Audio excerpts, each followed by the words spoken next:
Howdy y'all, Agape Love Automotive, and today I'm working on a customer's 2012 F-250 on a major maintenance overhaul. One question I typically ask my customers is, about the maintenance history of the vehicle. Now keep in mind, with the platform I use, I can find out a lot, but a lot of the times it's better just hearing it from the customer sometimes. I saw on the vehicle history report that the oil had been recently changed and the fuel filters had been recently changed. And the number one question I asked him was, were Motorcraft filters used? And his response was, I don't know. Well, come to find out, I don't know was actually, no, they weren't.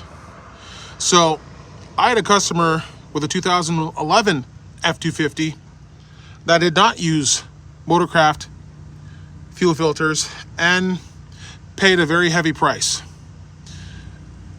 So here's what happened.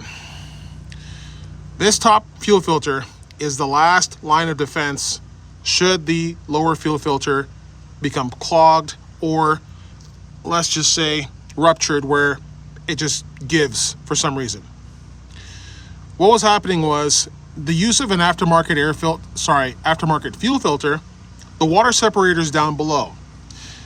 The membrane on that water separator was not the best, and obviously water made it into his fuel system. So I checked the volume control valve under there, the PCV back there on the rail, and both of them had rust on them because the truck wouldn't start for some reason. I later found out that because there was rust in the fuel system, this truck, the engine had 3 injectors that were hung open, not allowing this truck to build enough rail pressure to start. So in this case, what I strongly recommend is, if you have an 11 to 16 Super Duty, or even a 17 and newer Super Duty, get your fuel filters off Rock Auto. If you can't swing the dealership prices, really, I don't blame you if you can't. But make sure you use Motorcraft parts. How did I know this wasn't a Motorcraft part? This is the actual Motorcraft part. It is labeled and stamped as such in this way. Take note of this because people will try to put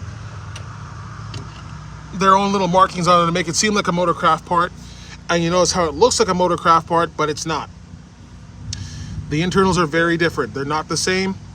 And injectors are way too expensive on this truck to roll the dice and just use aftermarket fuel filters.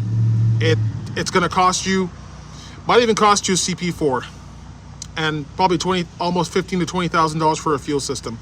So just make sure you use Motorcraft fuel filters on your 11 to 16 Super Duty. There's the part number. God bless y'all. Love y'all. Have an awesome day.